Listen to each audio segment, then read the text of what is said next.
Wonderful. Wonderful. Wonderful, wonderful, wonderful. We are live. We are live. We are live. Hello, hello, hello. Just getting organized here. Getting organized. All right. Lots of stuff was happening all at this time. So, all right, let's get this link here so I can send it to Norma. Here we go, Norma. Here we go. Here we go. Here we go. There you are. There you are. See, now you're all organized. All at this time. So looking forward to seeing you, Norma. Looking forward to seeing you. Hello and welcome everyone here again in the live. Welcome to the Moreness Day. Yes. And also, we are going to do this live with a very particular intent. Oh, we are? Oh. Yes, to leverage the energy. Oh, yes. Yes. So it is part of course, the understanding of Moreness Project and Way-of-Impeccability that we can acquire this ability, this skill to not only shift our mood, but also to acquire a particular mood. And also when we are in low energy, reasons can be endless, whatever the reason could be, but still we can leverage our energy. And today we are going to practice that. To leverage our energy. Oh, yes. Oh, yes. Yes.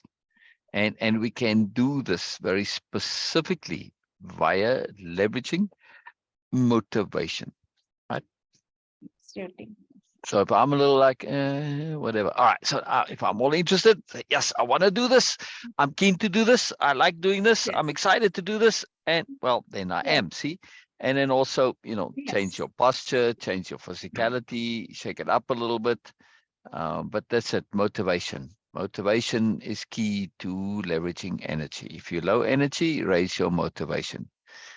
For instance, if suddenly I were to, drop a snake into your lap over there where you're sitting all, oh, I got no energy, I can't do anything, and you'll be out of that door in a flash, right? When I drop that snake on your lap, you'll find plenty motivation to get energized. See? So even faster than when we just pronounce this word, say it this word, motivation. It is taking too much. Exactly. You'll be out of there with us. I remember instant transportation across a space. By the way, I have experienced it. I've experienced it. So once upon a time, I acquired this huge tent. Now, when I say a huge tent, I'm not just meaning, a regular big tent. This tent was a little mini house. It had 4 rooms to the tent, right? At the living room in the middle, the living space, meeting general hangout space, and then 3 bedrooms, right? And then like a canopy for a porch on the outside. So this huge, great big tent. It just appealed to me, and I don't know why, but I got it. Never mind why I got it. I just did, right? It was just a fun thing. It was wonderful. So I had this great big tent. So now, of course, I had to put up this great big tent because I just got it as like a survival type of a thing. I didn't really have any need. I wasn't going camping on any regular basis. It was just something to get like as a survival thing, right? And at one point I collected survival things. So it was very fun. So, all right. So yeah, I am in my great big tent. And I said, well, I've got this great big tent. So it arrives, it comes, and okay, I've got to set it up. So I put it up, and luckily at that point in time, we had this great big yard, and there was space at the bottom of the yard between the house and the street. There were trees in between the street and the tent. So, all right, perfect. I'll put up this great big tent. All right. So, and it's hot too. So, it's summer. So I get to sleep outside in my tent.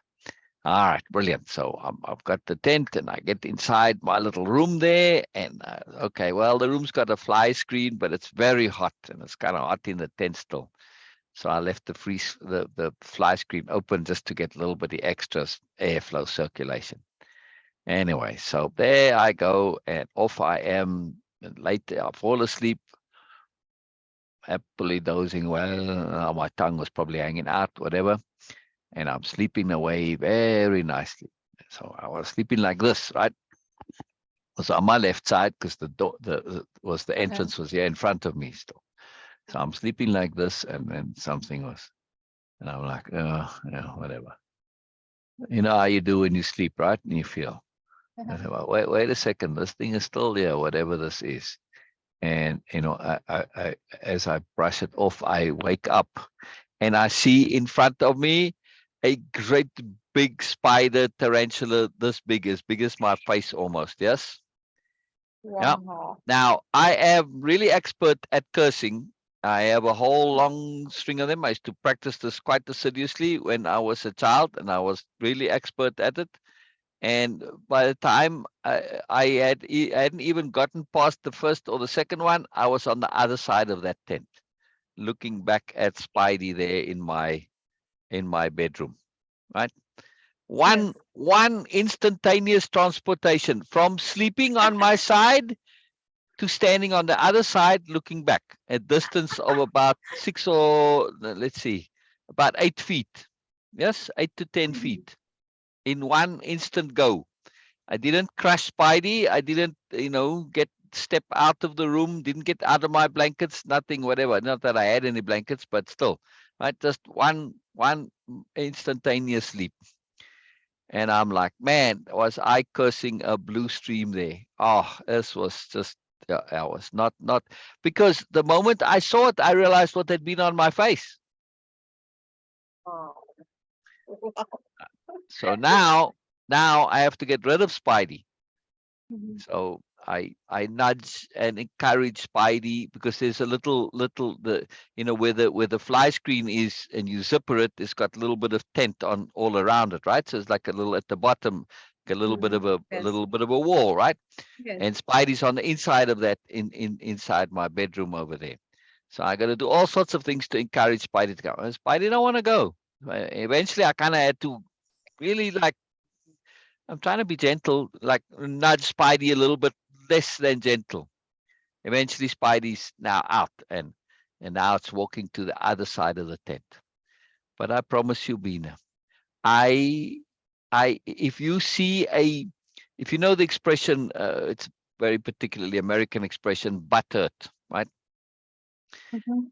When you like upset a little bit, you miffed. Miffed is Mhm. probably the closest English word, right? Mhm. And reluctant, right? Mhm. That Spidey was walking like uh, it didn't just like scuttle back out. No, it was walking slowly and with that kind of butthurt attitude.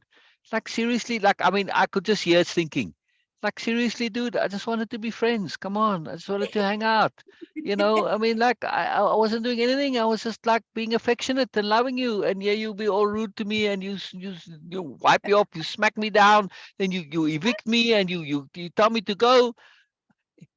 I cannot tell you how much that attitude was just totally emanating from that spider. It was so unbelievably like it was too incredible, right? So it sort of trudges off there very reluctantly, sulkily. That's it, sulkily. It was too fantastic. And you know what was so amazing, right? So this whole story, I wrote a whole long big story about it because I had before I put up the tent, and well, after two, I spent every day out in that garden just watering it. I just water. It was a very big yard, right? And I would just water bare earth and see what grows, and then I'd move the hose, and so I was always out there. I'd never seen not one great big spidey. I didn't even really see small spideys, right?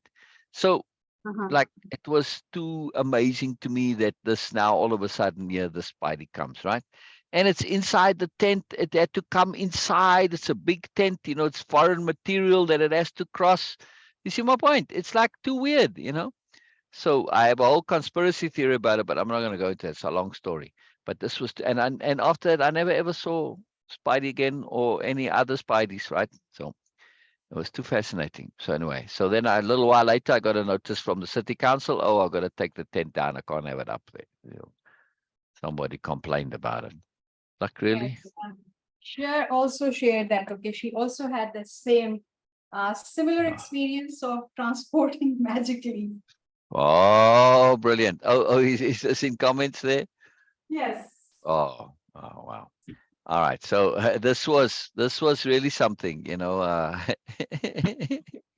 hope you're enjoying my story, Norma. Hello, Norma. Hello. I'm glad you're here. I'm glad you're here. I'm glad you're here. So yeah, I was just doing. What fascinated me was, that well, the thing was on my face, and okay, I didn't know it only as a consequential implication, right? I didn't wake up and it was on my face. I'd brushed it off and I saw it right in front of me, like right here, like then like wow, it was on the other side. So I don't have a very clear memory of seeing it. But brilliant. Cheryl is here too. Hello, Cheryl. All right. I love it. I love it. I love it. And Lisa. I love it. I love it.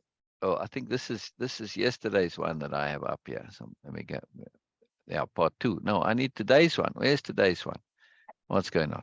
Anyway, so it was just a fun experience, very different. But the attitude coming from that spot, that's what I remember now. I don't remember anything else, but I can picture that Spidey, because I had to get inside my bedroom to get Spidey, to push Spidey out. I couldn't kind of curl it out.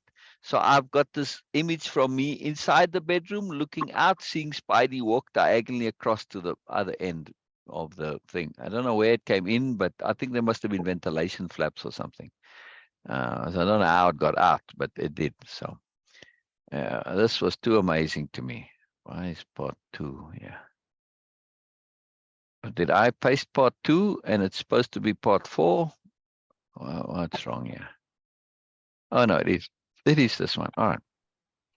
I'm just getting myself a bit muddled here. So you had a transportation, a similar one? Yeah. Black stripes, not strikes, by typing. Sorry, Norma. Sorry, Norma. I meant to say stripes. So yes. Hello, Bina. Hello, Magical Bina. And I'm keen to hear your story as well, sir. It was too amazing how that was. Yeah. But maybe Spidey didn't care for my language, because that was some vile cursing, I've got to tell you. It's like that was my best ever that was coming out there. Like, yeah. Yeah. It's all Afrikaans curse words too, and they the vilest, most horrible curse words you can imagine. They just sound terrible. Even for ordinary things, they sound horrible. It's too fascinating. It's like the ideal cursing language. So yeah. It's too cool. It's too cool. All right. Sure. All right. I assume you can't come on Zoom, but that would be nice. But all right, let's go back to where we were yesterday. Norma and I were having much fun yesterday. We were reading by ourselves here at the end there, because everybody had to go and come. So Norma and I had lots of fun. All right. Right, Norma? Or at least I did. I'm assuming Norma did too. So there we go. See, the point of that story was that I was sleeping and I was low energy and I wasn't wildly feeling energized at that time. But no cursing, only a shrill scream from the spot I transported myself. Wonderful. What happened to cause you to transport, sir?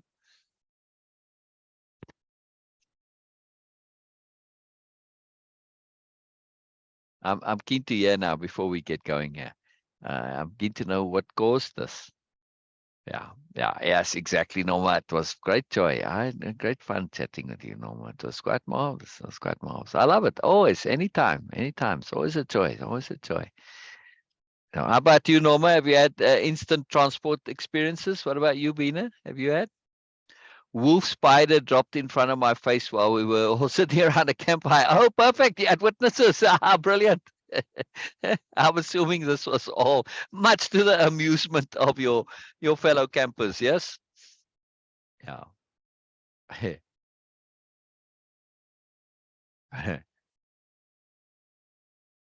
I don't mind spiders much. They don't particularly bother me. I'm not arachnophobic.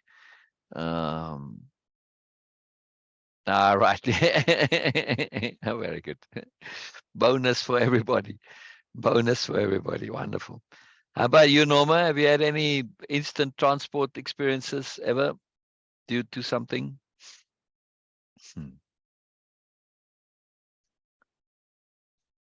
I will say, just on a related topic, and it's somewhat with energy, leveraging energy.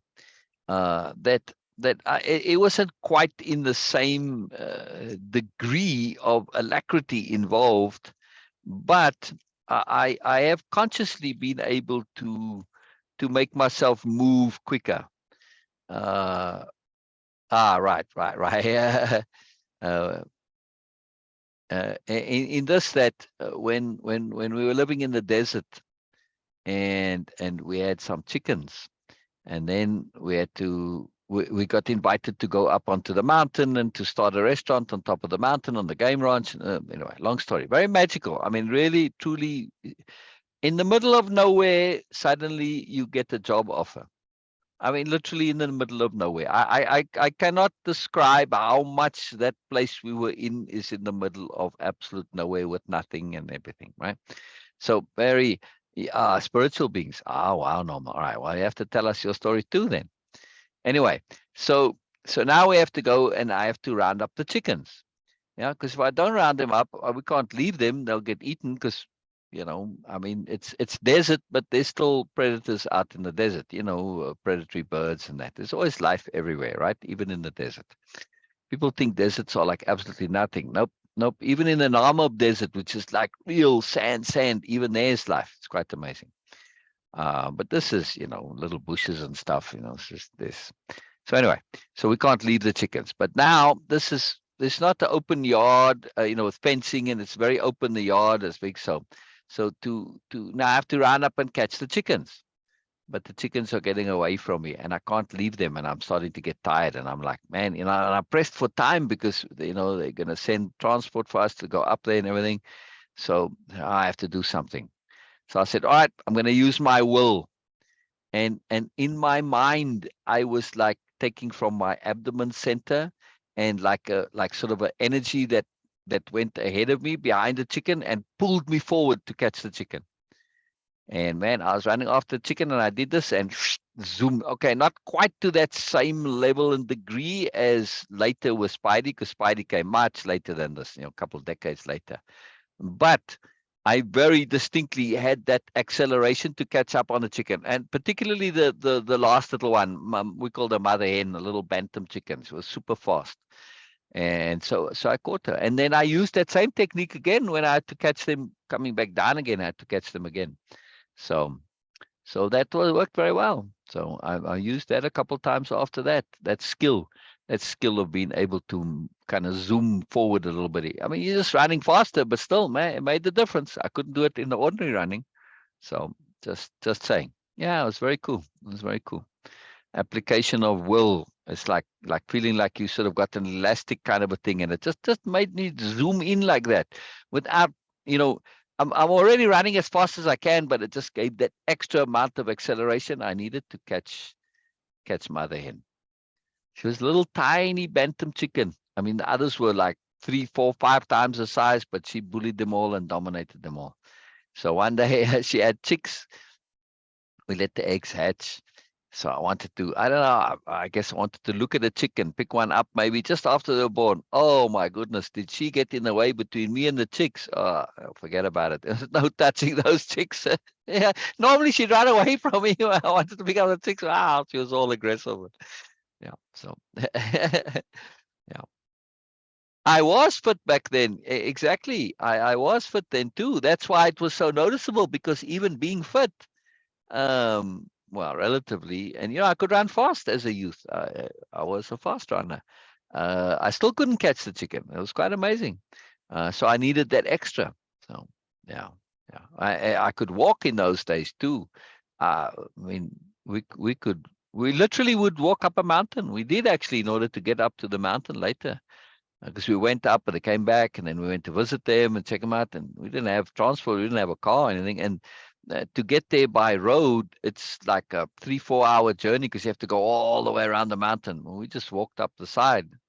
Anyway, Some fun stories. I got tons of these fun stories, but it was just related in terms of that quick movement and energizing oneself. So we can be surprised at our level of energy. Yes. Now, I do want to add something like this. All right.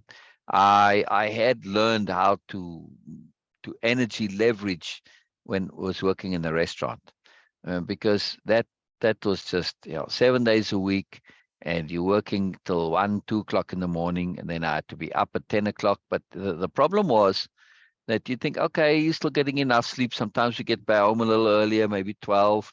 It's kind of 10 o'clock. You can get in 8 hours sleep, but the problem is you're so energized from the because it was really busy, that it was hard getting to sleep. So we'd watch movies, and then the next thing you're getting to sleep at, I don't know, 3, 4, 5, 6 o'clock in the morning.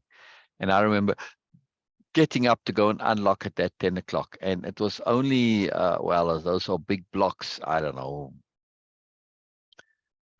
200 meters, 300 meters to walk, something like that. Not all that far, but boy, that was painful. When you're in that heavy, deep sleep and your body's heavy, and like, it was painful walking that 300 meters. That was torture. That was torture. Anyway, so I was always behind on sleep. But when you're working, you get energized. You learn how to do that. But here's the point I want to make, right? In that one has to be careful, because we can leverage our energy even when we're low energy. Basically what you're doing is you're pulling from your reserves, but you have to be careful to not do this too much. Yes, it's all fine and well, pull from your reserves when you need to, but then make sure to catch up later, because otherwise you end up in debt. Yeah, you end up in negative energy debt. It's like, you've got money in the bank. Yes, you can pull from it, but sometimes you're going to pull into overdraft. If you don't go and correct that overdraft, you're going to end up in debt. Yes.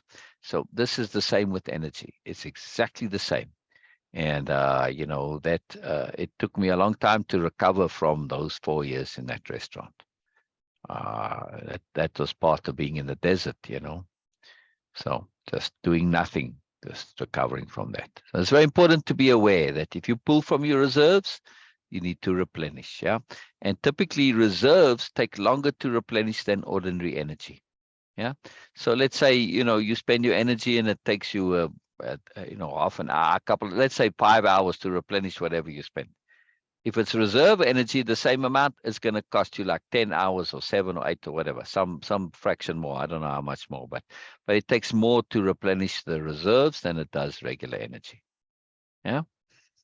Just something I've noticed over the years. You can check it out for yourselves and see how it works. It's a very, very valuable thing to understand. Very valuable thing to understand. So very useful, very, very good to know. Very good to know. Yeah. It stood me in good stead. Yeah. In good stead over the years, this understanding of energy leveraging, and so on. So to be able to pull from our reserves and to bring energy to the fore when it's not there, this is a very, very handy skill. Like now. Yeah, I mean, I was kind of sleepy and tired before, but now I'm more motivated and energized, and I have good energy, and I can be appropriate, right? So it's all about understanding appropriateness also. So if we just tap into what's appropriate, this motivates us and brings the energy necessary, right? This is very easy to do. So you don't necessarily have to feel it ahead of time, but come the time, you say, well, it's appropriate. I need to have the energy, and there it is. Yeah. So just tap into that appropriateness and it will leverage the energy. Very useful. Yeah. Make sense, Bina? Yes. Yeah. Yeah. Yes. Yeah. Very cool. Very magical thing. Very magical thing. And then if you are lucky and you have magical people, connect to the magical people, and then they will assist you in leveraging your energy, right? Yeah. It's much easier to be energized when we're in good company. Yes. Like you guys, you all leverage me, you all motivate me. Yes, it's very exciting. All right, be nebulous. That means Bina plus fabulous for those who don't know what that means, right? So, so we've got Nominous or No Magic, right? No Magic is here, and then also we have with us today Sherific, which is a combination Yes. of Sher Yeah. and I'm not going to say that. Why? It's a positive thing. Why wouldn't you say it? Terrific. Let me type it there. Sure knows what it is. Yes. I was just teasing you that, So okay, it's a, yes. I Getting see. it. So Oh, I see. yes. There we go. See, terrific. That doesn't mean that this is a horrific sheriff. No, No. this is a terrific sure. Yes. Exactly. Which is wonderful. It's terrific. So it's a new word we can say, because terrific is more than terrific and sure. It is it's like a terrific sharing. It's moreness, in other words. So terrific is just another synonym for moreness, right?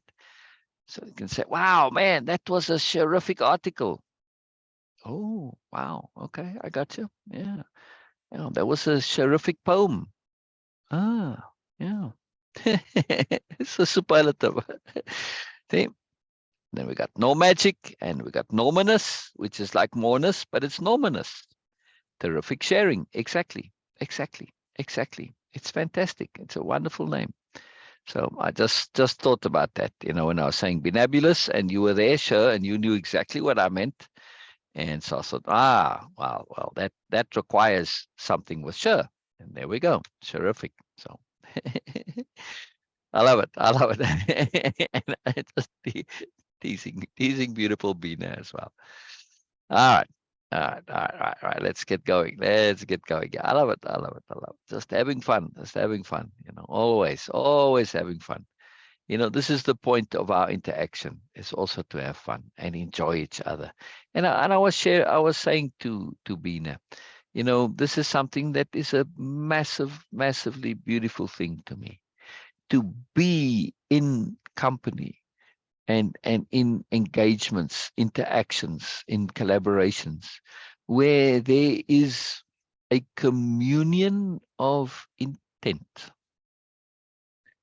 Where intent is to appreciate, intent is to enhance, intent is to share, intent is to add joy, yeah, to each other, to another. This is a fabulous intent. Yes, this is a moreness intent. This is an incredible thing, especially when you are resonating, you're on the same page. It's a beautiful thing. All right. Will you please read? Magical Bean?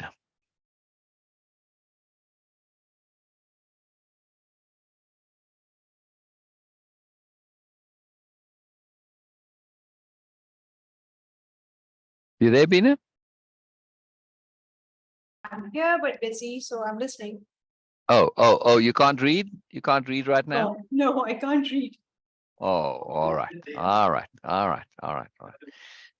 Ursula smiled with awareness.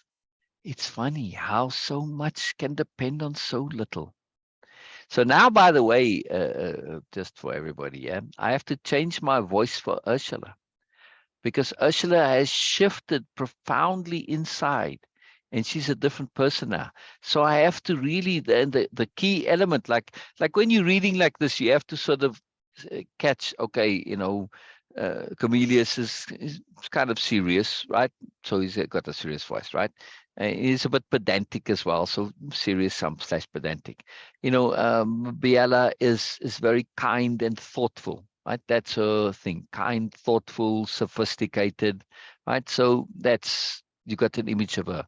Now, Ursula was very competent, self-assertive, uh, accomplished, etc. Right? So she would have a very kind of a more potent sounding voice. Yes, maybe a stronger type voice. Yeah.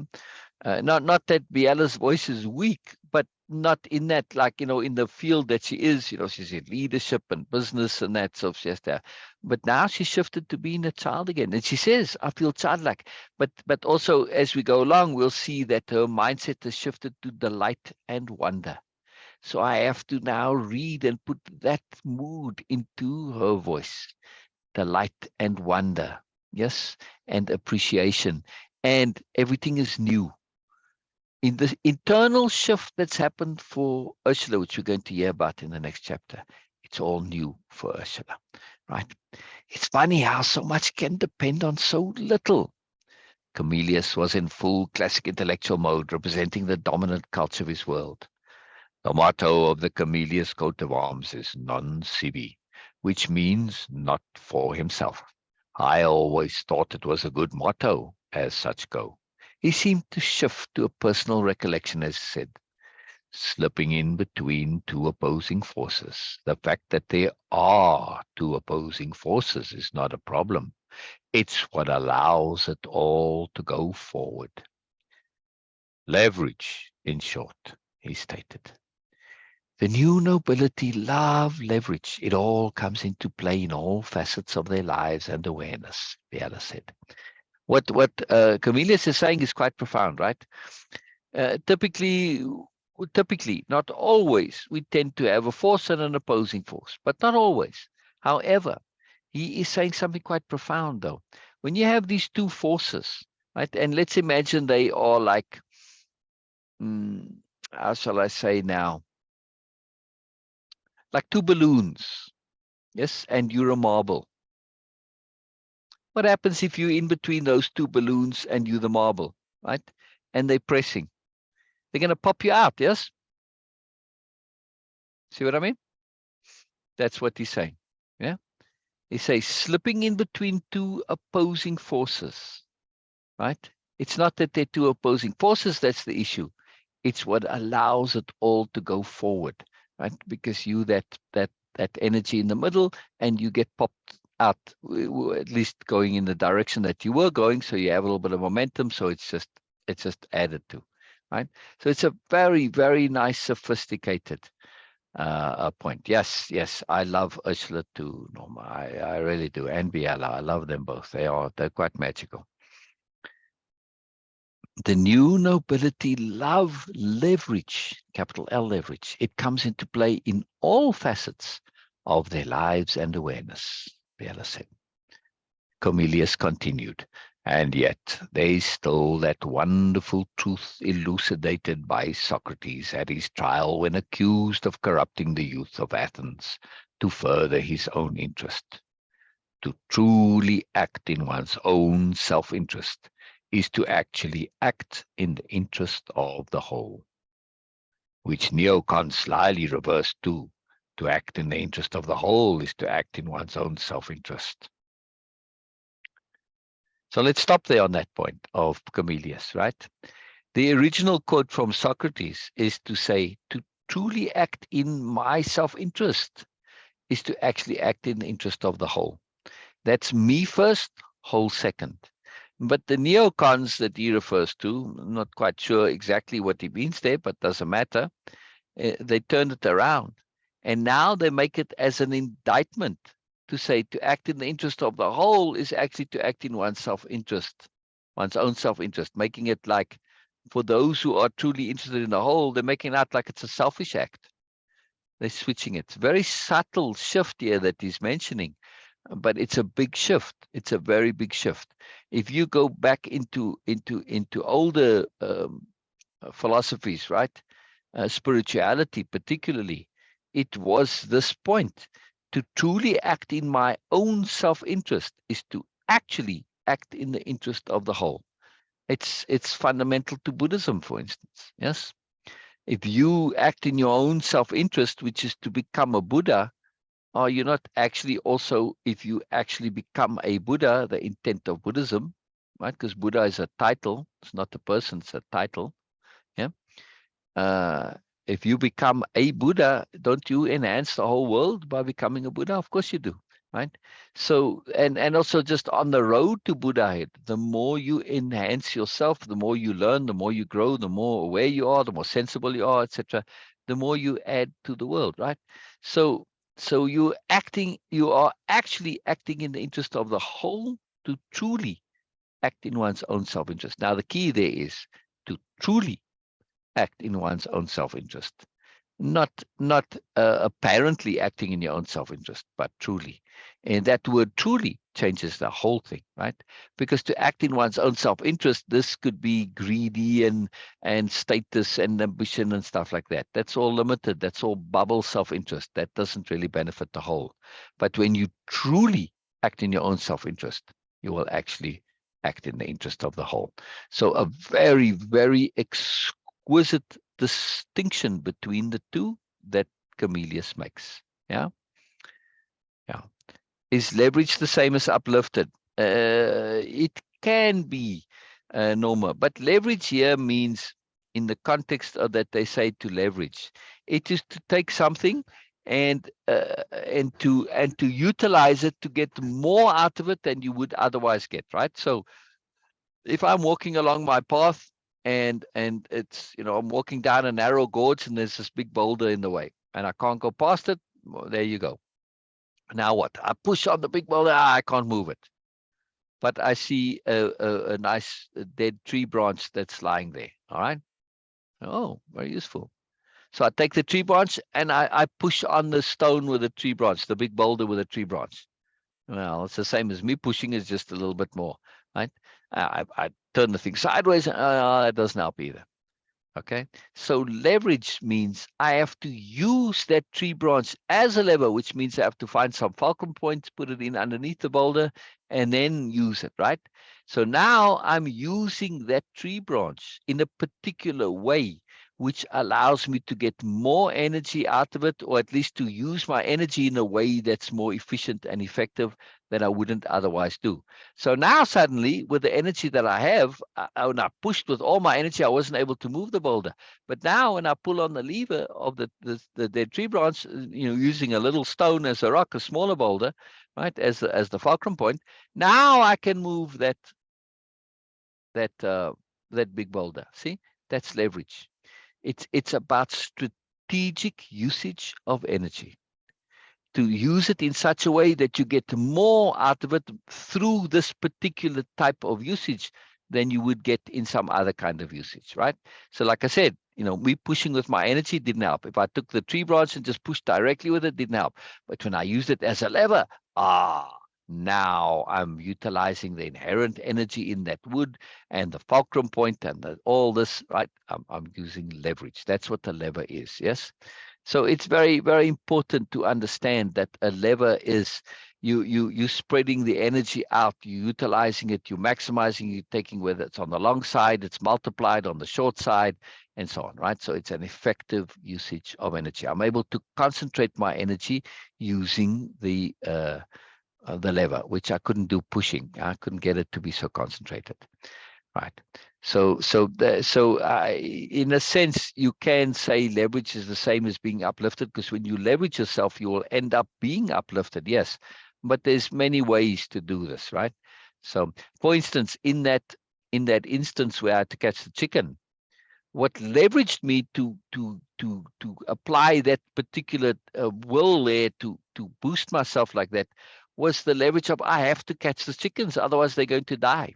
That's the thing that leveraged me. And then I found a way using my will, which again leveraged me. See? So, but the motivation came first. And motivation is always a leverage, right? It's a very powerful leverage. Sher says, if we choose not to choose or take action, there's still a consequence which affects the whole. Yes, exactly. This was a big point.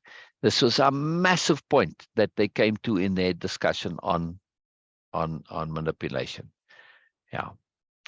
Yes, and we do carry levers. We do carry them. They can be emotional, psychological, mental levers. Just this concept of leverage is the lever to carry. To be aware that we can leverage ourselves, and it's a skill that we can learn. It's a very, very powerful skill. Yeah. So I'm leveraged to be more energized just by being on Zoom with you guys, because it's important to be here and I love being here. See, so it leverages my energy. It's a fantastic thing. And Biella says, an ancient philosopher from one of the original human planets. There's only one original human planet, but she's saying from one of.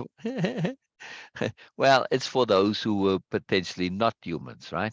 So anyway, Biella added, for those not familiar with old human literature, should be enough context for them to figure it out. She's saying, you know what, that's enough for you. You can go look it up on the on the internet. In other words, they call it the COMM, short for communications device. Should be enough context to figure it out. She wanted to keep them connected to Comelius. He was wrapping this up nicely. Biella added, the new nobles see it as doing both simultaneously. The missing key is the means of deciding what's best, either for ourselves or for the whole. The universe is the connecting link, the missing piece of the puzzle.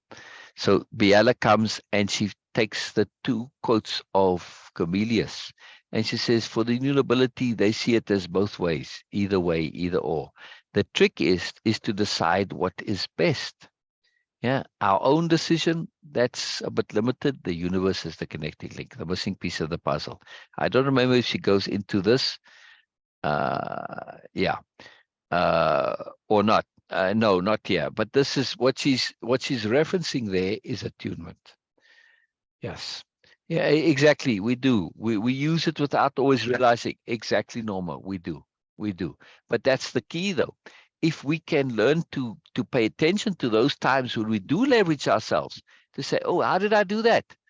And then to be able to do it willingly, deliberately. Now we've acquired a profound skill. Now we've acquired a profound skill. Yeah. Like I moved at that transport, me and Sher, we transported unwillingly, unwittingly, inadvertently, but we can learn to do that deliberately, right? So it's very useful to be able to do things deliberately.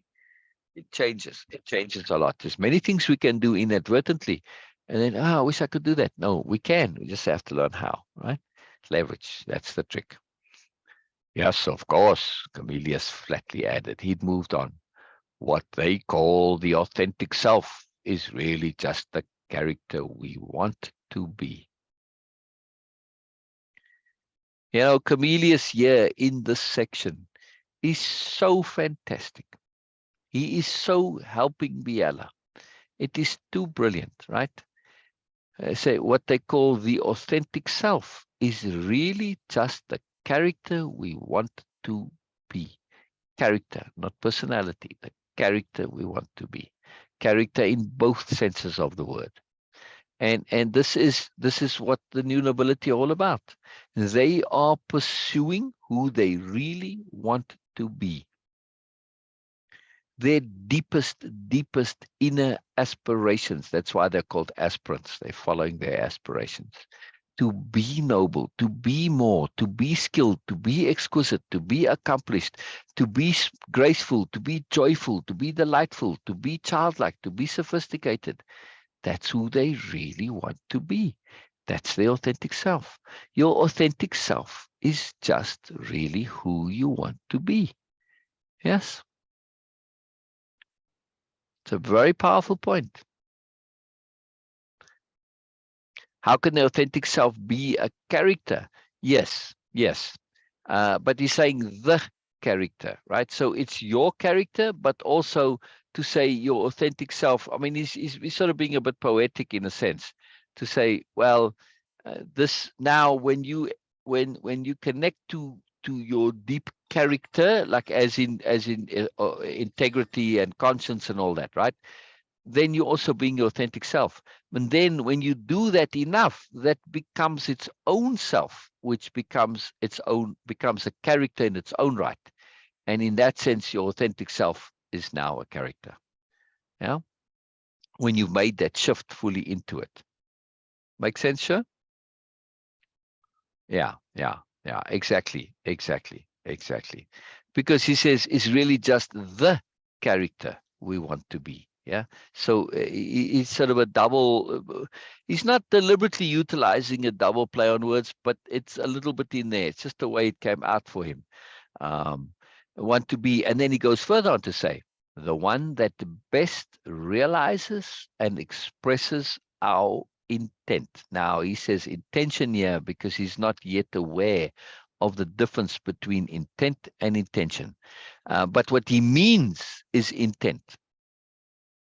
even though it's using the word intention, right? Because it's common language, and that's typically how it's used. Sometimes it means one, sometimes the other. But he's meaning when it expresses our intent. Because to be who we really want to be, well, all right, in this case, intention might be sort of accurate, because for many, it is only an intention. In other words, a wish, a hope, as opposed to an intent. They don't actually set it as an intent and invest energy into it, and therefore actually work towards doing it, and something that they're going to do, that they committed to doing. That's an intent. But for the new nobility, it's an intent, right? It is our intention which we identify with at the bottom of it all, not ourself, whatever that is.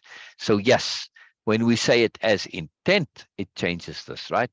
Because we don't always identify with our intentions. Why? Because an intention is a maybe, an intent is a definite. So we sort of identify with intentions, but not fully, because, well, it's a maybe still. But an intent, this is a different. When our intent is to be who we really wish to be, we identify with that. We identify as good people. We identify as people in process, in progress, evolving, growing, learning, adapting.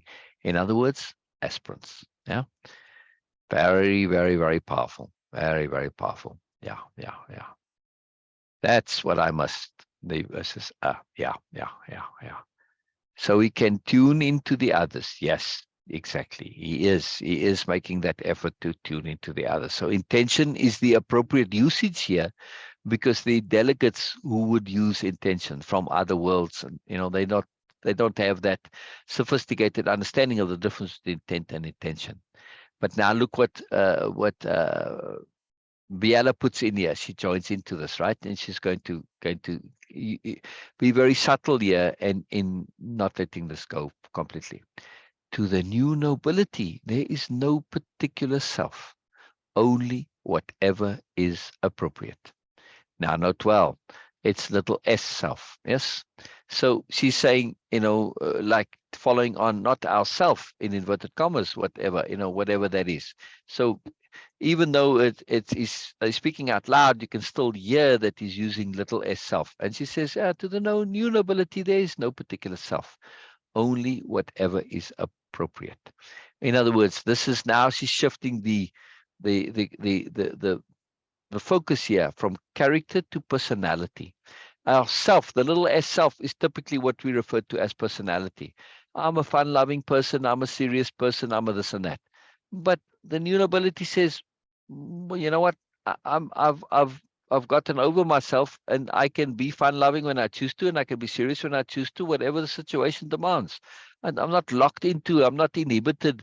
Oh, I can't be a fun-loving person. I can't be serious, whatever.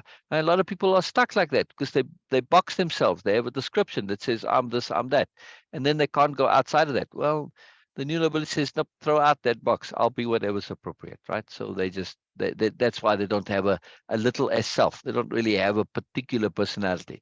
A little bit here and there, yes, but not in a limiting way. Yeah, it's more of a style thing than it is a limitation. Comelius looked up from his pacing. Good perspective helps keep you unstuck. He gets it. He gets it right away. He gets it right away. He is intimately familiar with himself. So if you pay attention to Comelius's comments like this, yeah, he recognizes that he is sometimes stuck in his little self. Yeah. This is his self-awareness is profound. And what's even more profound is that he doesn't act on that self-awareness. The difference between him and Ursula. Okay. Very, very profound difference. Massive. Good perspective helps keep you unstuck. He said, favoring them with a disarming warm smile. There are no perspectives which are more true than any others. There are only perspectives which are more useful or less useful vis-a-vis our intention or our intent. Now, here he definitely does need to say intent, not intention, right? It makes a very big difference there. Oneness, yes, Norma, oneness, yes. The new nobility deeply, deeply understand oneness that is central to them. He'd somewhat slipped into lecture mode. I like vis-a-vis. It is like in regard to, but more objective, since in regard to implies a seer and a seen, but vis-a-vis, literally face to face, acknowledges that both are seer and seen. He paused. So, in other words, it's not just me being fancy, it's a deliberate choice. They were treated to another smile. He was enjoying himself, and the other delegates were listening. He seemed to be helping them marshal their own thoughts and perspectives. So maybe that means our intention is not inert. It's something that interacts with us just as we interact with it, he concluded. Now let's read that last sentence again.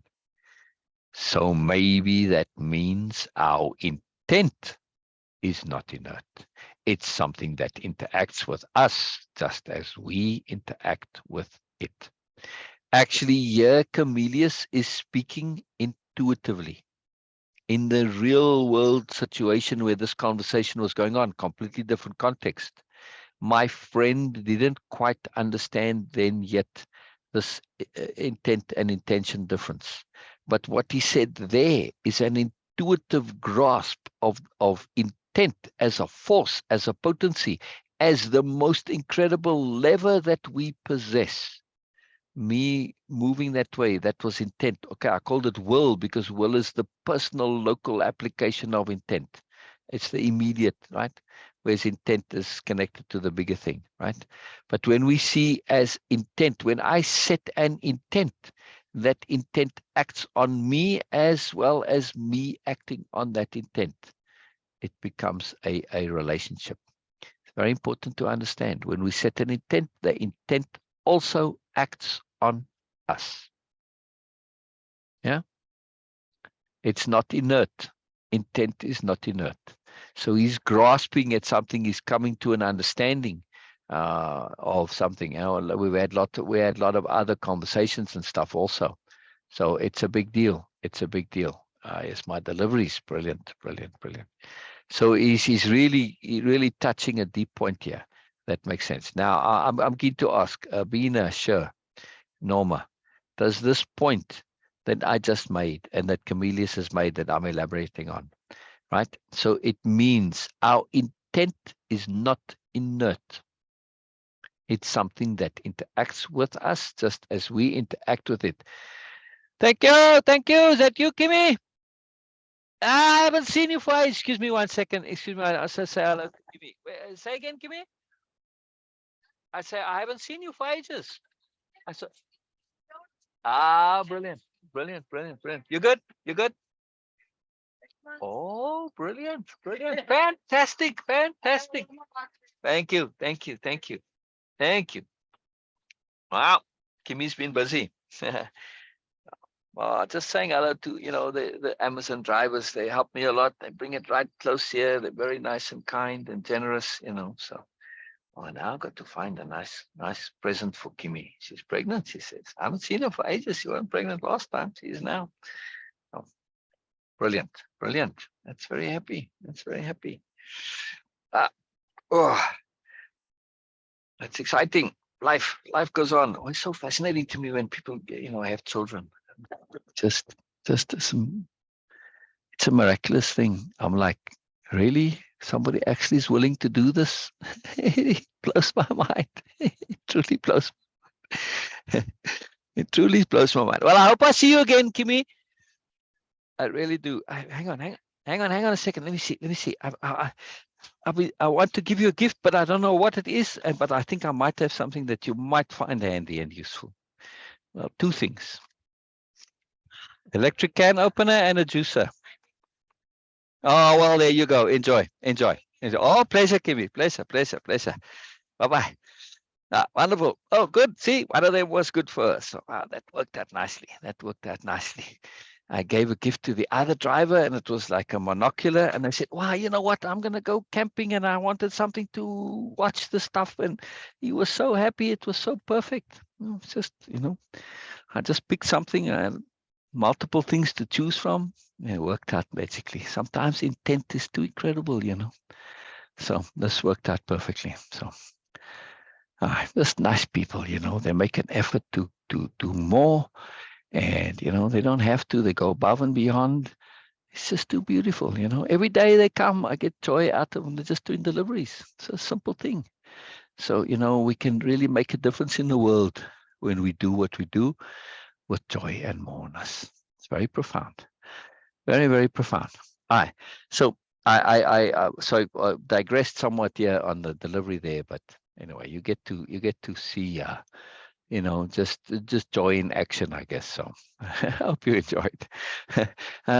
Bina and Sure, specifically, since we've spoken much about intent and setting intents, does this point that an intent is something that interacts with us just as we interact with it? Does that make sense to you guys?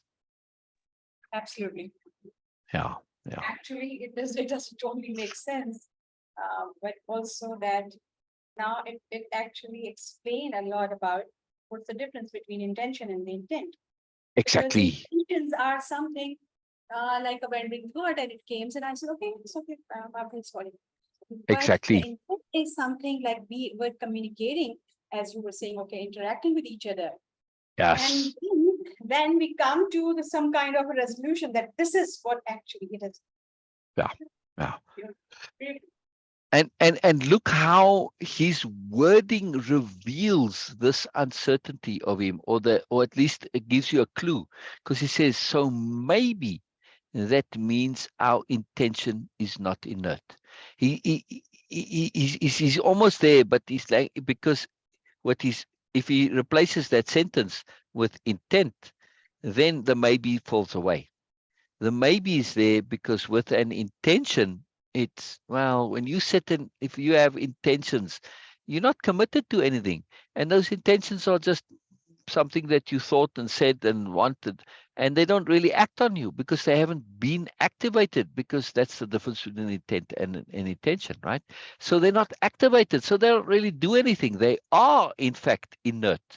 It is the intent that is not inert. Yeah. So it's a marvelous sentence that is so wonderful in this, that it reveals, when we unpack it, we get these fantastic layers. And it's probably one of the best, this full sentence is one of the best ways to illustrate the difference between intent and intention.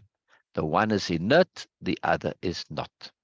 And the other, it's not just inert as in it's got its own energy, and not inert, right, active, but also that it acts on us. Even though we set it, it takes on a bit of a life on its own, and it acts back on us.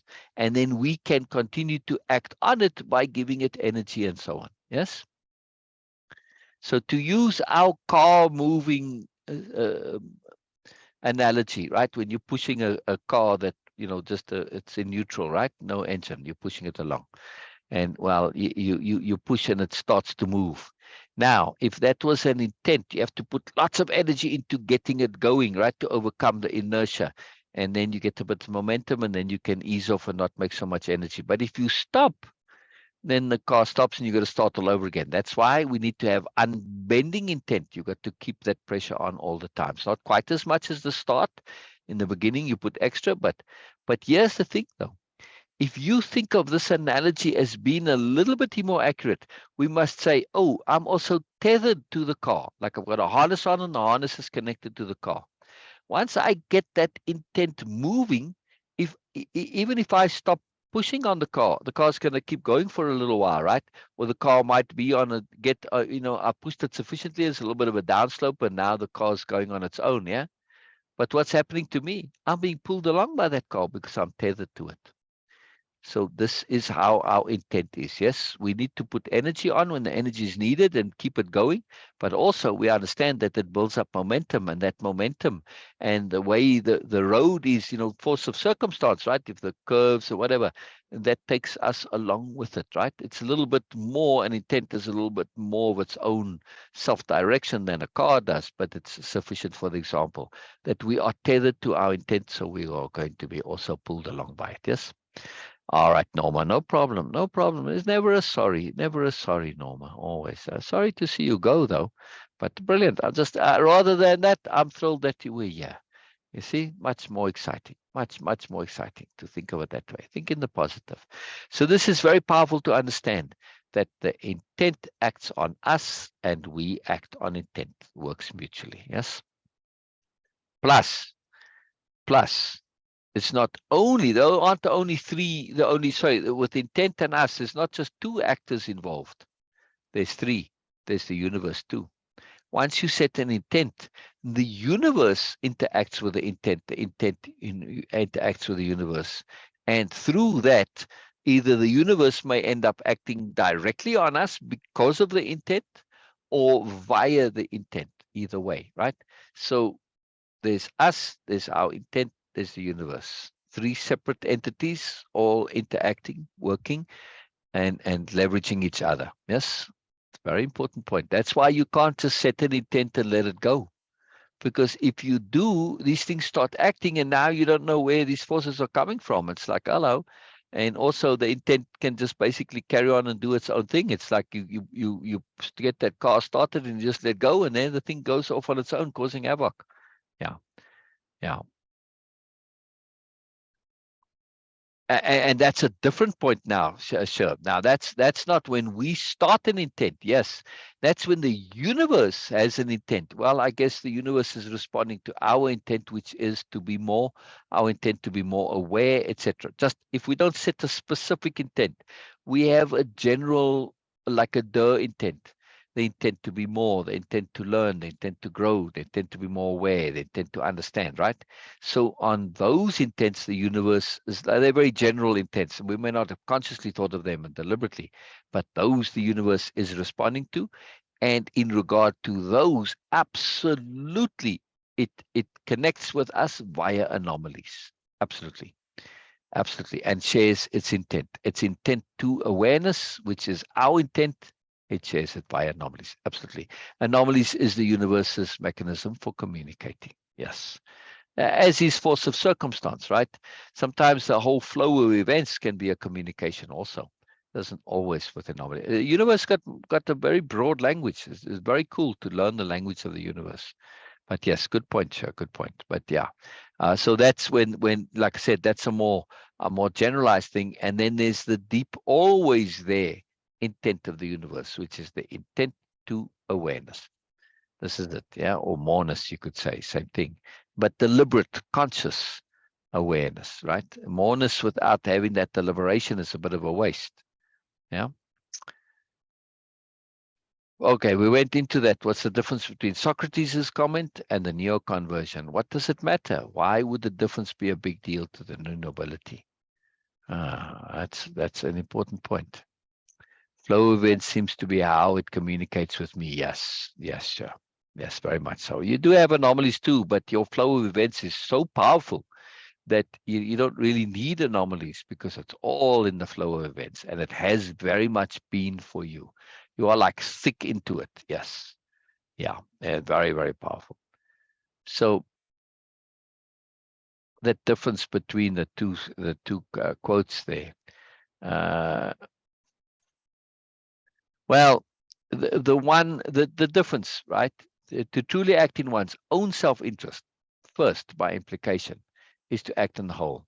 But then to act in the interest of the whole is to act in one's self-interest. The reason why this is a big difference is because it goes to underlying intent and motivation. Yeah. So generally, those who act in the interest of the whole are presuming and assuming they know what is actually in the interest of the whole. And they are looking to get the benefit out of this as a consequence.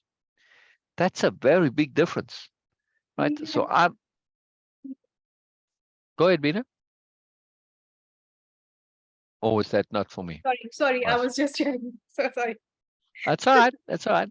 Right. So I thought you were like, wow, you've been at some point to share of magic and moreness. So I'm if listening, but I can't share right now. But all maybe right, yeah, no problem, no problem. So if we're looking to act in the interest of the whole first, in order to get benefit out of it, yeah, that's usually kind of ego, status, that type of thing, right? It might be to say, well, I'm putting my things out because it'll make the world a happier place, and a happier world will make me happy, and that's okay. Then it's the same thing as the first one, right? But that's a rare instance. In general, that usually is, it doesn't work out so nicely. But even if you don't have, a kind of crappy intent like ego and status and praise and stuff like that, even if you're quite sincere, you have to know what is in the interest of the world. But when I'm acting in my own self-interest, which is making me happy, and I'm saying my happiness, my joy, my togetherness, my accomplishment, my skill, my sophistication, my understanding, all of this, these automatically add to the world as just a duh. Yeah. Now I'm on safe ground, because I'm not saying what's good for the world. It's like, well, if I'm more aware, I'm making a better citizen because I'm more aware. If I'm more sober, thoughtful, energetic, conscientious, good intentioned, etc., right? See, so now I'm on safer ground in terms of what's assuming what's better for the world. So it's really the difference for the new nobility is about the underlying assumptions. Yes. So they take care of what they know they can improve for sure, which is themselves. The more I improve myself, the more I improve the world. Duh. It's as simple as that, right? I'm a building block, and if I'm a crumbly building block, a flawed building block, well, or a gear, then I'm not adding to the world. But if I really make myself very solid and comfortable and competent, etc., okay, good, I add, right? I'm not a drain, because their focus is you don't have to be good. This is bonus. But what you do have to be is don't be bad. Don't be negative. Yes, that's your only requirement. So this is an easy way to improve the world, right? Don't be negative. But when you start assuming what's there for the world, it's tricky. Opportunistic. Yes, yes, yes. Part of living in attunement is to be profoundly opportunistic, sure. In a real, like Biella was, right? Well, when it came to, well, we're going to see as we go along here now, where she grabs the opportunity that Ursula presents, right? To the new nobility, there is no particular self, only whatever is appropriate. How does this apply to you, if it does?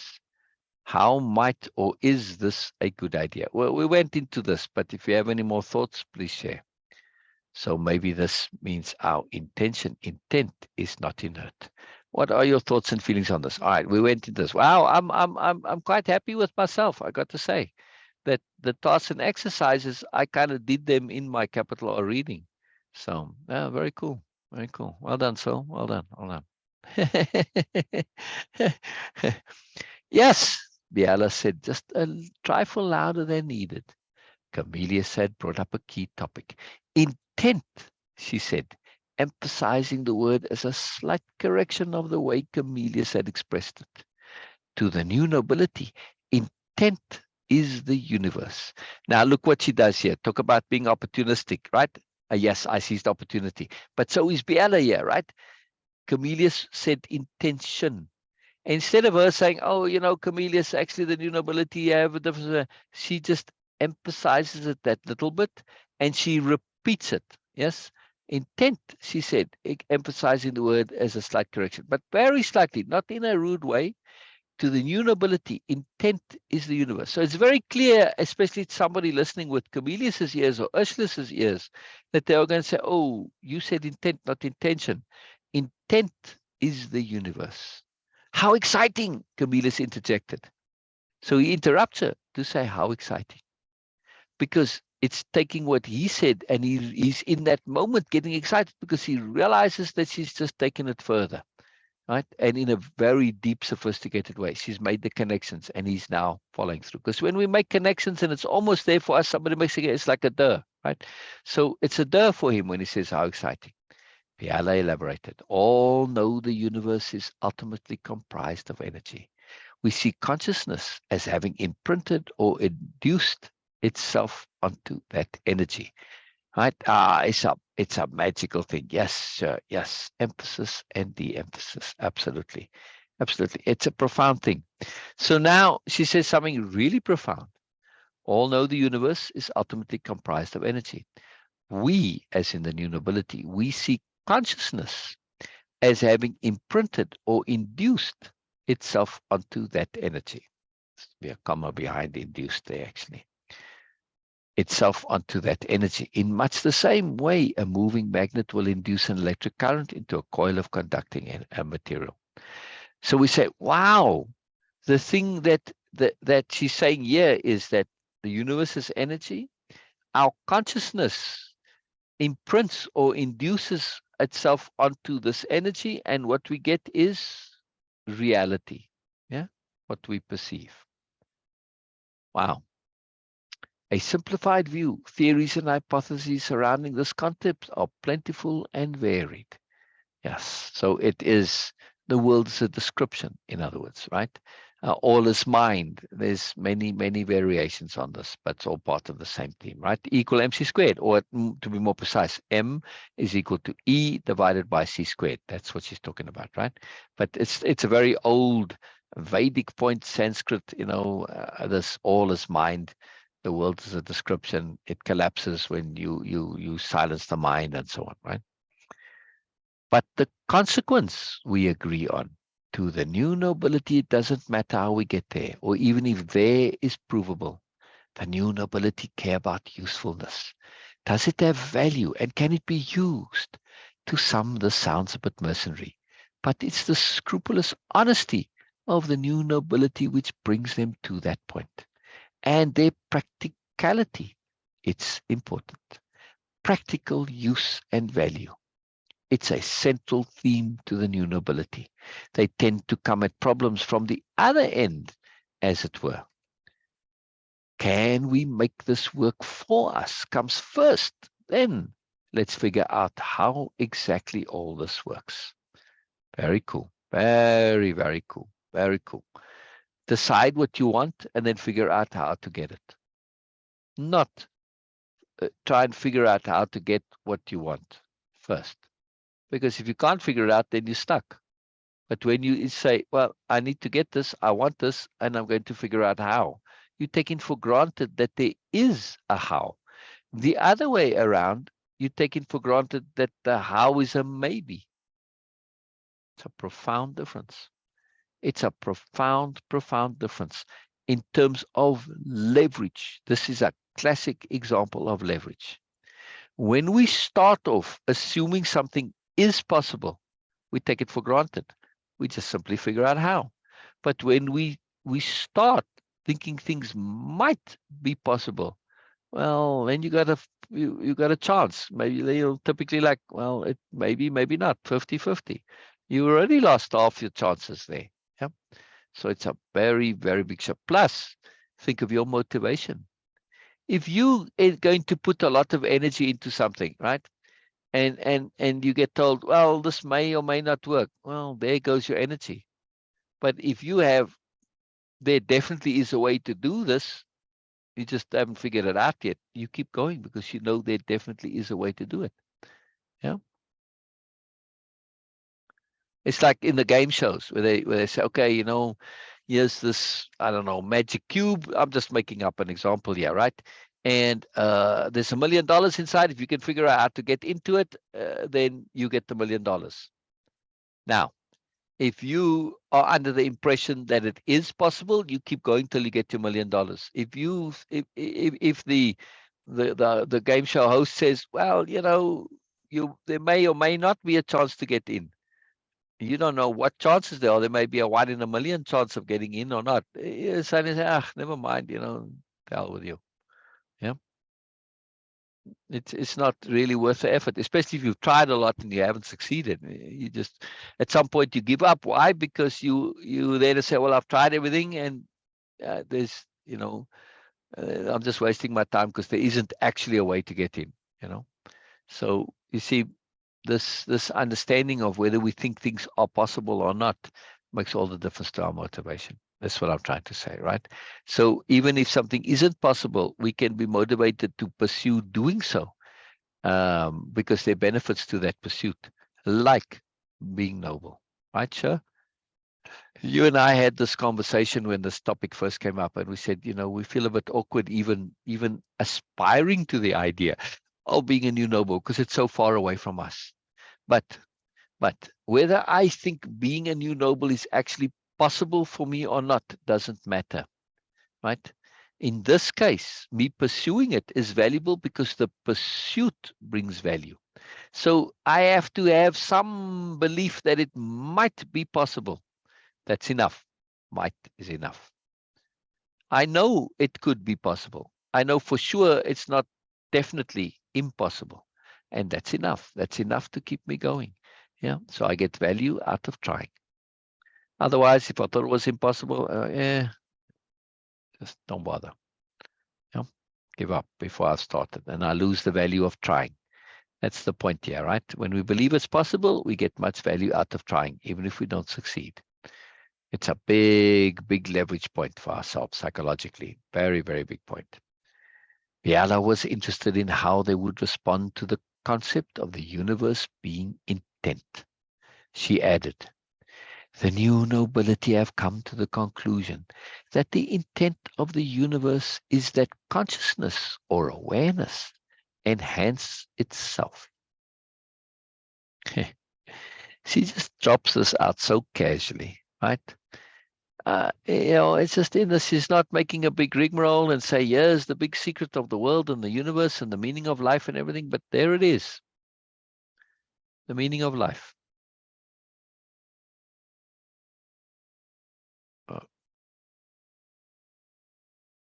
Right there. The meaning of life is the intent of the universe is that consciousness or awareness enhance itself. Second part to that, right? Everything in the universe seems geared to helping and assisting this process of awareness, development, and enlightenment. Now she says seems because she's being gentle. To the new nobility, it's an is. She says seems because go and test it yourself. The moment you take this second part as a hypothesis, as a working hypothesis, where's scientist Michaela now? Yeah. Or she's a biologist and she teaches biology, works in a lab and everything, right? So she works consciously, deliberately with hypotheses. They get given hypotheses and they got to go and prove it, right? And once you have sufficient proof, then only does it become a theory. So theory is typically misused, right? So this point here, that everything in the universe seems geared to assisting this process of awareness. To the new nobility, that was their hypothesis long ago. And for each new noble, each aspirant, it starts as a hypothesis.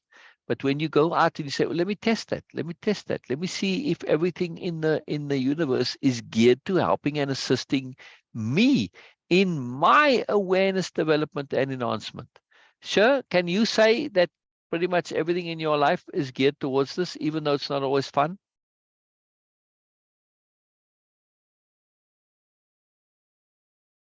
I've seen it in your life, and I know we've had this discussion, right? And so what before didn't make sense now does make sense.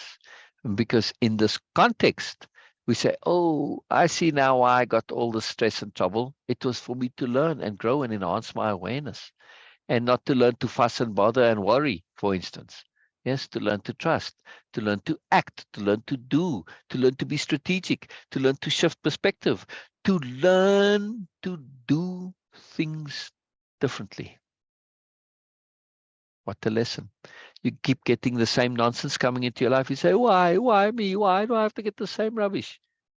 Oh, I need to learn to think differently. I need to learn to do differently. What a lesson, what a gift from the universe. Thank you, universe. Thank you, thank you. I love you, universe, for giving me the same nonsense trouble day in, day out. I'm not sure if she's quite going that far in her sentiments towards the universe. But this is the reality. We have to understand the context of things. When we understand the context, everything shifts, right? So the thing that you thought was a stress and a bother and a pain in the backside is now actually a gift, a capital G gift from the universe. How can it be any other way? And if you are a religious person, put in Allah, Krishna, Buddha, God, Jesus, whoever. Yeah, doesn't matter. How can they not be having life be such that it is absolutely the best for you? Not the nicest, but the best. Yeah.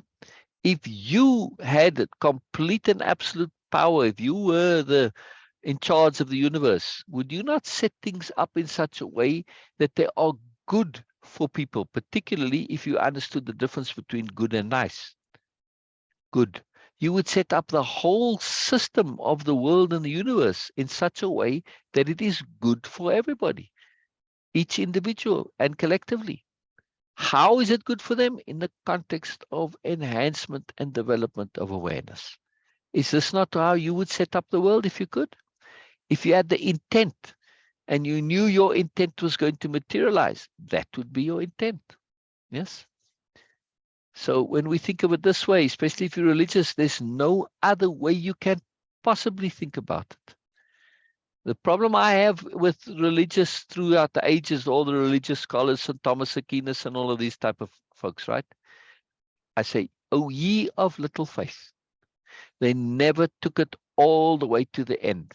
They lost faith. They didn't trust that God would, or just it's not just in God or Allah or Krishna or Buddha or whoever. They didn't trust that they would be ultimately good in every single thing. They couldn't imagine that deep. So they lost it and they gave up. And they said, well, I can't figure it out. I can't see it. So, and then they started doubting. Yeah, no, don't doubt. It has to be all good. There's no question about it. It cannot be anything other than all good. If you believe in a deity or some force in the universe that's geared towards being good, it has to be all good for everybody. No matter what you see, it has to be all good in some way. You just have to figure out how. So now we come back to that reverse engineering, right? When I insist that it all does make sense, I figure out how. That's the new nobility. That's what they do. Yeah, figure out how. They have figured out how. Exactly. Different, not better. Exactly. But difference is sometimes a path to better, not but. And yes, difference is sometimes a path to better. It's a skill. It's a skill that we need to acquire. The ability to think different, the ability to be different. In other words, breaking free from habits, perpetuation, momentum, yeah, and inertia. It's very, very, very, very powerful. Right. So Biella carries on. Just to ease this, she's dropping this huge point on them, but she eases into it, right? She doesn't want to overwhelm them, because if you, especially with like in the delegates, right? They're coming from set ideas, ideologies, bubbles. If you put it out there as here's a truth, you're inviting argument, especially if it's very different, right? Just this is it. If it's different to me, then and mine is good, then that must be bad, and now you start arguing. She's aware of this mentality of opposites. It's called comparative mindset, and she says, "Okay, I'm just gonna put it out there as just something." And you can take it as you want, right? And they can later think about it, and really, if they pay attention, like Ursula is and Comelius is, they're like, "Oh my goodness, this is profound," right? And then she's now going to soften it even more. They came to this understanding as a result of individual new nobles sharing their personal story of how amazingly things would work out for them once they attuned with the flow of things. As they compared stories, they began to see patterns, the inevitable conclusions. This is key. The new nobility in no way ever asks or even assumes anyone shares or adopts their beliefs.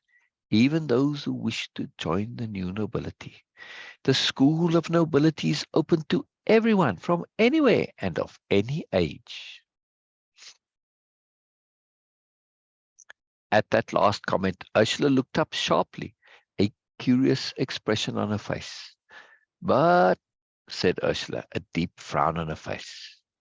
Great, I love the buts, said Biella. That's where understanding is cemented. But, Ursula began again, looking at the other delegates as she did so. But I'm concerned about the unbridled optimism I see here. Everywhere I go and everyone I meet is without fail optimistic and positive. It worries me. People on some worlds, she trailed off. Her comments had drawn forth a reaction from the delegates. Now we know what's coming with Ursula. So Ursula has already come to this internal shift, but she's being impeccable because this is something she needs to resolve before she shares her decision, right? When Biella said of any age, because typically all the aspirants are young, right? At least the ones that she's seen are all young, right?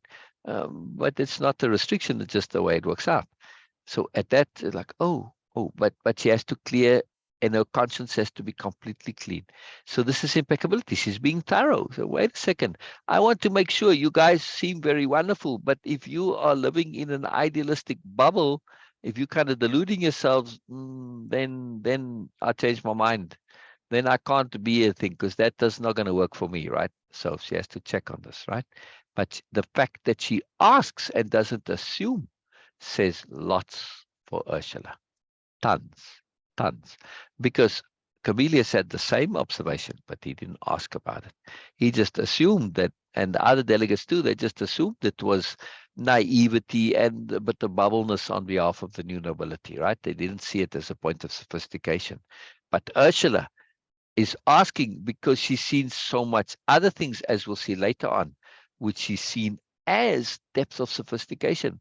This point was one that, but it has to be sophistication, not an overlooked point, right? So she asks. This is profound. This is really, really profound. We're going to hear next on Sunday about this. Brilliant. Ursula is thinking about solving a potential problem with and for the delegates. Yes, Comelius added. Seems somewhat unrealistic. He too trailed off. It is concerning, a delegate agreed. Makes me question things. Seems like pessimism is a necessary ingredient in a realistic perspective of the way the world, a perspective of the way of the world. I think you may only be seeing what you want to. It doesn't seem to be the most optimum strategy for dealing with the real world. Yeah. You guys here in Nobelia, in other words, you living in this bubble, this fancy, airy, fairy, whatever stuff, right? You're in a bubble. He emphasized the real, but not pessimism either. The nervy woman who had spoken up earlier said, that's no good either. Neither one is. And now we get into this discussion here of this this coming conversation where Biella is exercising capital D diplomacy in a very profound way. Are you there, Bina? Can you talk? Yes. Any comments? Just listening. Can't do No. right now. All So right. yes. All right. I just want to fill up the kettle. Oh, dang it. I keep forgetting about my mug, and then the ants have a party. Sorry, ants. Sorry, man. Sorry. No partying in my cup. But if I'm good with it, with managing my cup, then the ants go away. They're not a problem generally. Only now, and they come and they go. I've had it before, and then I just have to not break my habit of just putting down the mug and then coming to it next time. I have to rinse it out immediately after use. So a good little gift from the world via the ants for me to practice deliberate habit shifting, paying attention. Very important. Very important. All right. Yep. On what? Capital diplomacy? Oh, I love you. I love you too, sir. Ah, bye-bye. Bye-bye, sir. Bye-bye. I need to go. Brilliant sharing. Love you both. Yes, yes, yes. Love you very much. Bye-bye, sir. Bye-bye. Bye-bye. Bye-bye. Bye-bye. Bye-bye. You know what? Since I'm a bit low in energy, and we're right at the start of this, and it's a longish story, right? Where she says, this Biella's about to share about, what do you propose as the ideal attitude, and she leads them on this point to come to the thing. She knows what's going on, but she wants to be really diplomatic. So she exercises her skill and sophistication here. I want to save that for tomorrow. It's a very, very cool thing that Biella does. Very sophisticated. And I got to tell you, it was very, very difficult to write. Exceedingly difficult. Probably one of the most difficult things in the whole story to write. Because it's very hard to do. I know how to do this in action, but to construct it where it's not appropriate, it's very difficult. It's like writing about an anomaly. To invent an anomaly is very difficult because they are so incredible that it's hard to write it realistically. You can write about an experience, yes, but they don't tend to stick in the brain because they belong to another reality. It's like dreams, right? Unless you write it down immediately, you don't remember the anomaly in that same way. So very difficult stuff to write about. So I was very pleased about this. It really came out well. But since Norma already left and it's just you, sir, and I don't know that anybody else is here. I don't think. So we'll just end early. We are under no obligation to go 2 hours. We can go longer. We can go shorter. We can go and do whatever. So Bina, are you there? Do you hear? Bina? Yes. Okay. I just wanted to say, stay on Zoom. I'm going to end the live and end the recording and end Crane, but stay on Zoom. I'm making us some coffee. Okay. Yeah. Okay. All right. All right. Too wonderful. Too wonderful. Okay, brilliant. So tomorrow we'll go into this profound exercise of capital D diplomacy and also strategy. Yes. In the sharing of Biella's. What she does is quite exquisite. All right, stop live stream, right? Live stream is ended. And stop